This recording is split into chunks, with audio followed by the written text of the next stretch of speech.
आज का जो एक्सपेरिमेंट है आप लोगों के लिए ये थोड़ा नया एक्सपेरिमेंट है। अभी पिछले साल तक आपने इसके बारे में कोई स्टडी नहीं की या आप इससे परिचित नहीं हैं। अब ये एक विधि है जिसे अपन ग्रेविमेट्रिक विधि कहते हैं और इसे हिंदी में अपन भारात्मक विधि कहते हैं। भारात्मक का मतलब क्या है कि वेट के अनुसार किसी भी पदार्थ को फाइंड आउट करना कि उसमें कितना पदार्थ कोई उपस्थित है, ये भार के अनुसार, इसलिए इसको भारात्मक विश्लेषण या भारात्मक विधि कहा जाता है। अब सबसे पहले आप एम देख लीजिए, एम लिखिए। एम में ये है कि बेरियम का बेरियम सल्फेट के रूप में आकलन करना है भारात्मक विधि द्वारा। तो एम अपना क्या है? To estimate barium as barium sulphate gravimetrically, और हिंदी में अपन इसको लिखेंगे भारात्मक विधि द्वारा बेरियम का बेरियम सल्फेट के रूप में आकलन करना। तो ये अपना एक्सपेरिमेंट है मेन। अब इसमें जो भी ऑपरेटर्स अपन यूज़ करते हैं या जो भी चीज़ अपने उपकरण अपने को चाहिए वो थोड़े नए उपकरण हैं, इसलिए इन उपकरणों से आप पहले परिचित हो जाएं। सबसे पहला जो उपकरण है जो अपन लेंगे वो है ये क्रूसिबल। इसे अपन कहते हैं सिंटर्ड क्रूसिबल। सिंटर्ड क्रूसिबल जो है ये ग्लास पायरेट से बनी हुई है, यहाँ पर पूरा ग्लास है। लेकिन इसका फ़ायदा ये है कि किसी भी चीज़ को अगर अपने को प्रेसिपिटेट आउट करना है या मतलब फ़िल्टर करना है तो इसमें अलग से कोई भी फ़िल्टर पेपर लगाने की ज़रूरत नहीं।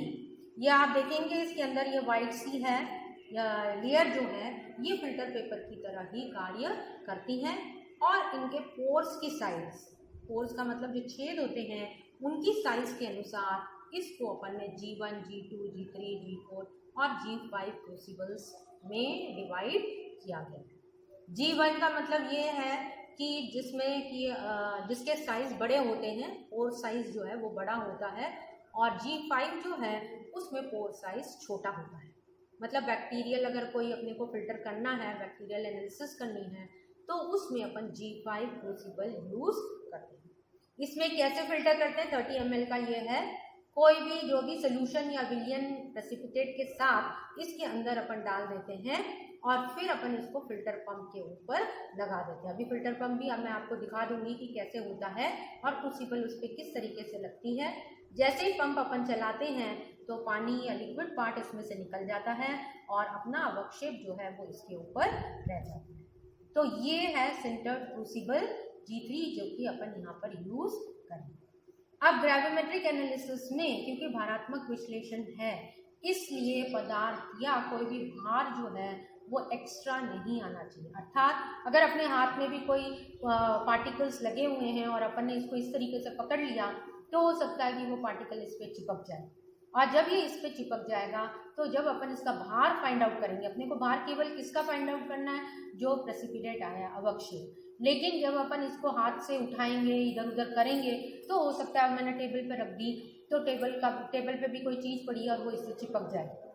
तो जो अवक्षेप अपना है उसके साथ साथ जो नहीं चाहिए अनवांटेड एलिमेंट्स का भार भी अपने पास आ जाएगा और अपनी रीडिंग जो है वो गलत हो जाएगी। तो इसलिए इसको हाथ से कभी भी नहीं निकालते या रखते, इसको हर समय अपन टोंग की हेल्प से, जो अपना आता है टोंग, उसकी हेल्प से इसको निकाला जाता है और रखा जाता है। ठीक है, तो ये अपना है सिंटर्ड क्रूसिबल G। दूसरी बात ये जो है ये है डेसिकेटर, जिसको अपन बोलते हैं डेसिकेटर। इसमें अपन जो है सिंटर्ड क्रूसिबल को रखा जाता है इस तरीके से, और इसके अंदर आप देखेंगे एक स्टैंड है जिसको अपन स्टैंड कहते हैं, और इस स्टैंड में छेद है जिसमें कि ये क्रूसिबल आसानी से आ जाए इस तरीके से। और इस स्टैंड के नीचे जो है ये कैल्शियम क्लोराइड या सिलिका जेल रखा जाता है। ये नीचे वाला जो पोर्शन आप देख रहे हैं ना, इसका ये वाला पोर्शन, इस पोर्शन में अपन कैल्शियम क्लोराइड या सिलिका जेल रखते हैं जो कि पानी को सोख ले। पानी का मतलब है वाटर वेपर्स। अगर इस क्रूसिबल में कोई वाटर वेपर्स हैं या कोई क्रूसिबल के चारों तरफ कोई वेपर्स एनवायरनमेंट से आ जाते हैं तो उनको सोखने के लिए और इसको ड्राई करने के लिए कैल्शियम क्लोराइड या सिलिका रखा जाता है, और इसको क्या बोलते हैं अपन? डेसिकेटर। क्रूसिबल को एक स्थान से दूसरे स्थान पर ले जाने के लिए डेसिकेटर का उपयोग किया जाता है। जैसे कि मैंने अभी आपको बताया था कि हाथ से अपन को उठा करके इधर उधर नहीं रखना है, आप टोंग की सहायता से इसको निकाल के यहाँ रखेंगे, इसको बंद करेंगे और फिर इसको लेकर के इधर उधर ट्रांसपोर्टेशन में इधर उधर जाएंगे। ठीक है, ये वाटर बाथ है, इसमें अपन पानी भर देते हैं और जल ऊष्मक कहा जाता है इसको। इसके ऊपर रिंग्स होती हैं और इसको अपन बर्नर पर रखते हैं जिससे कि ये गर्म हो। अब इस बीकर को अगर मुझे गर्म करना है तो ये बीकर डायरेक्ट भी मैं गर्म कर सकती हूँ और एक इनडायरेक्ट गर्म करना। तो डायरेक्ट गर्म करने की जगह पर वाटर बाथ पे इसको रख देते हैं, पानी में रख देते हैं, जो भाप से ये गर्म होता रहता है और इस तरीके से इसको अपन वाटर बाथ कहते हैं और इसमें अपन इसको गर्म कर सकते हैं। कोई भी चीज़ को बीकर में लेकर के गर्म किया जा सकता है। ये वॉश बॉटल है, पानी के लिए पानी भर लेते हैं इसमें और ऐसे करते हैं जैसे आप दबाएंगे तो पानी इसमें से निकलता है। ये जनरली अपन सब वॉशिंग के लिए, धोने के लिए, जैसे क्रूसिबल में अब अपन ने अवक्षेप आगे अपना फिल्टर कर लिया तो उस अवक्षेप को पानी से धोना है तो इस पानी से इस तरीके से घुमा करके इसको धो लेते हैं। उसी प्रकार अवक्षेप को जब क्रूसिबल में ट्रांसफ़र करना है, इसमें मैंने अवक्षेप बना लिया बीकर में, और जब अपन को क्रूसिबल में ट्रांसफ़र करना है तो अपन इसकी सहायता से धीरे धीरे क्रूसिबल में इसको ट्रांसफ़र करते हैं। ये क्रूसिबल ली जो कि अपन इसके ऊपर रखेंगे पंप के ऊपर और धीरे धीरे विलयन जो है वो इस तरीके से इसमें डाला जाता है। पूरा विलयन जब आप डाल देंगे उसके बाद जो कुछ बचा हुआ है इसको साफ करने के लिए वापस इसमें पानी डाल करके भर लेते हैं और फिर उस पानी को भी इसमें निकाल लेते हैं जब तक कि सारा ये निकल नहीं जाए। तो ये बीकर हो गया, ये रॉड हो गई, ये आप पता ही है फनल है कि जिसे अपन कहते हैं, और ये अपना वॉश बॉटल है। इसके अलावा क्रूसिबल को ड्राई करने के लिए, सुखाने के लिए, जैसे एक तो अपन ने इसमें रखा ही है जो वेपर्स को हटाने के बाद, उसके बाद एक और है जिसे अपन कहते हैं ओवन। ये अपना लेबोरेटरी ओवन होता है और इसका टेम्परेचर अपन मेंटेन कर सकते हैं। ये यहाँ पर जैसे कि टेम्परेचर कंट्रोल वाली ओवन नॉब है, इससे अपन इसका टेम्परेचर कंट्रोल करते हैं। इस सेंट्रल क्रूसिबल को 110 डिग्री सेंटीग्रेड पर ड्राई किया जाता है। तो यहाँ पर क्रूसिबल रखने के लिए देखिए आप धोई हुई क्रूसिबल रखी हुई हैं, इस क्रूसिबल को इसके अंदर रख देंगे, ओवन को ऑन कर देंगे और टेम्परेचर 110 डिग्री का सेट करने के पश्चात इसको बंद कर करके रख देते हैं। 1 घंटा ये बंद रह करके ओवन में गर्म हो जाती है और गर्म होने के पश्चात डेसिकेटर में निकाल करके रखते हैं with the help of Tong और फिर इसका वेट 10-15 मिनट रखने के बाद ठंडी हो जाए जब इसका वेट या इसका भार लिया जाता है। ठीक है, अब आपको मैं पंप दिखा देती हूँ। नीचे पंप है और ये वो है जिसके ऊपर अपन क्रूसिबल को रखेंगे इस तरीके से, और जैसे ही आप पंप ऑन करेंगे तो यहाँ पर जितना भी लिक्विड होता है वो फिल्टर होकर के इस कोनिकल फ्लास्क में आ जाता है और यहाँ पर अपनी फिल्टर जो है, प्रेसिपिटेट जो है वो यहीं पर रह जाती है। तो यहाँ पर अपने को की वो फिल्टर पेपर की आवश्यकता नहीं है, फिल्टर पेपर का काम ये क्रूसिबल ही करती है। ये पंप है जिसे अपन वैक्यूम पंप कहते हैं और ये उसका जहाँ पर अपन क्रूसिबल लगाते हैं कोनिकल फ्लास्क विथ कॉर्क वगैरह ये फिटेड होता है। तो अब अपने को क्या करना है, कैसे प्रोसेस करना है, ये आप पहले समझ लीजिए और फिर उसके बाद आप इसको स्टार्ट करेंगे। ठीक है, प्रोसेस को 2 भागों में अपन विभाजित करेंगे। पहला भाग जो है वो है कि क्रूसिबल का वेट कांस्टेंट करना, weight of crucible constant, make the weight of crucible constant. खाली क्रूसिबल जो है उसका भार अपने को कांस्टेंट करना होता है, तो वो किस प्रकार अपन करेंगे। सबसे पहले आप ये क्रूसिबल लेंगे जो कि धोई हुई वॉश्ड है, सब कुछ क्लीन है ओवन से। आप पहले ओवन को ऑन कर देंगे और लगभग जब 1 घंटा हो जाए उसके बाद इस क्रूसिबल को ओवन में रख देंगे। 110 डिग्री सेंटीग्रेड मैंने आपको पहले भी बताया था, यही टेम्परेचर रहेगा। इस क्रूसिबल के साथ वापस 1 घंटा इसको गर्म करना है पहली बार, और गर्म करने के पश्चात जब 1 घंटा हो जाए तो टोंग की सहायता से इस क्रूसिबल को निकाल करके डेसिकेटर में रखना है और डेसिकेटर को बंद कर देना है। ठीक है, ये 10 से 15 मिनट इसके अंदर रहेगी जब तक कि इसका टेम्परेचर रूम टेम्परेचर के बराबर नहीं होगा। उसके बाद आप इसको निकाल करके, और जैसे अपन तोलते हैं वैसे अपने पास यहाँ पर बैलेंस है, उसके ऊपर आप इसको वे कर लेंगे, वेट ले लेंगे।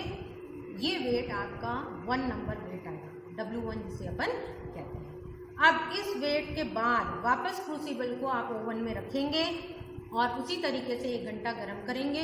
गर्म करने के पश्चात इसमें रख करके 10 मिनट 15 मिनट ठंडा करेंगे और वेट लेंगे। 3 बार कम से कम आपको ये करना है, जिससे कि अपने को इस क्रूसिबल का एक्चुअल वेट या कांस्टेंट वेट प्राप्त हो जाए। ये प्रोसेस अपना फर्स्ट प्रोसेस है, जो कि क्रूसिबल को वेट लेते हैं और कांस्टेंट करते हैं। अब ये वेट जो है ये अपन लिखते हैं W1, खाली क्रूसिबल का भार। ये इसका है एम्प्टी क्रूसिबल का भार, खाली क्रूसिबल का भार जो कि कांस्टेंट कर लिया आपने, उसका वेट क्या हो गया W1 ग्राम। उसको अपन ग्राम में देंगे, ठीक है। अब ये हो गया एम्प्टी क्रूसिबल। फर्स्ट स्टेप आप लोगों को बताया था कि किस तरीके से क्रूसिबल कांस्टेंट करनी है। कम से कम 3 बार आप क्रूसिबल को गर्म ठंडा करके और फिर उसका कांस्टेंट वेट निकालेंगे। अब प्रोसेस आपको क्या करना है, आपको बीकर में 25 ml सोल्यूशन दिया जाएगा। ये जो सोल्यूशन है ये बेरियम का सोल्यूशन है, और ये बेरियम का सोल्यूशन आपको सबको अलग अलग क्वांटिटी में देते हैं एग्ज़ाम में। अप्रॉक्सीमेटली ये 25 ml होता है। अब इस विलियन में आपको लगभग 75 से 80 ml तक पानी आप इसमें मिलाइए, जिससे कि ये डाइल्यूट हो जाए। और आपको बताया ये जब भी आप कुछ भी काम करेंगे तो ये बीकर है और ये पुलिसमैन होता है, इसमें नीचे एक रबर की वो होती है, बाकी ये रॉड जैसा ही है, और ये अपना वॉच ग्लास है। तो इसको ढक करके ही आप गर्म करेंगे और ढक करके ही सारा काम करेंगे। गर्म करने के पश्चात हल्का सा गर्म करना है, एकदम उबालना नहीं है कि उबालने लग जाए, हल्का सा वार्म करना है, मतलब 70 के आसपास इसको गर्म करना है, 70 डिग्री तक। और फिर इसमें धीरे धीरे सल्फ्यूरिक एसिड मिलाना है।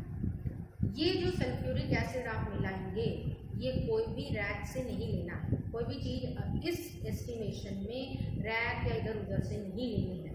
आपको ये अलग टेबल पर रखी हुई मिलेगी, उस टेबल पर से आप सामान लेंगे।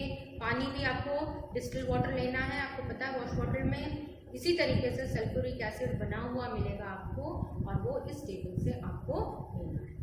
आप धीरे धीरे टेस्ट ट्यूब में लेकर के ड्रॉप वाइज मिलाते हुए इस विलियन में, जो बेरियम का विलियन है, उसमें आप सल्फ्यूरिक एसिड मिलाएंगे। धीरे धीरे आपको मिलाना है, ये बिल्कुल ध्यान में आप रखेंगे। थोड़ा मिलाने के पश्चात, जैसे 10 ml के लगभग आप मिला लेते हैं, उसके पश्चात आपको एक वाइट, मतलब पहले वाइट प्रेसिपिटेट आपको प्राप्त होगा। कुछ अमाउंट 10 ml मिलाने के पश्चात आप इस प्रोसेस को थोड़ी देर रोकेंगे और ये देखेंगे कि ऊपर जो सुपरनेटेंट लिक्विड आ जाता है, सुपरनेटेंट मतलब ऊपर लिक्विड आ जाएगा, नीचे प्रेसिपिटेट बैठ जाएगा। उस लिक्विड में 1 ड्रॉप सल्फ्यूरिक एसिड और डाल करके आप देखेंगे कि अवक्षेप अभी भी आ रहा है क्या। यदि अवक्षेप और आ रहा है तो आप और सल्फ्यूरिक एसिड डालेंगे, नहीं तो अवक्षेपण पूरा हो गया। ये टेस्ट से अपन क्या फाइंड आउट करते हैं कि अवक्षेपण पूरा हुआ है या नहीं हुआ है। तो आप 1 ड्रॉप इसमें सल्फ्यूरिक एसिड डाल करके देखेंगे। यदि अवक्षेप आ रहा है तो और तब तक डालेंगे जब तक अवक्षेपण पूरा नहीं हो जाता। उसके पश्चात इसको वाटर बाथ पर रखना है। आपको बताया कि वाटर बाथ क्या है, ये वाटर बाथ है, और इसके ऊपर इस बीकर को आप रख देंगे और इसको अपन गैस बर्नर पर रखते हैं, जिससे कि ये गर्म होता है। इसमें पानी भरा हुआ होता है और ये बीकर अपन इसमें रख देंगे। इसको इस तरीके से थोड़ी देर गर्म करते हैं। इस प्रोसेस को अपन कहते हैं digest the precipitate on the water bath.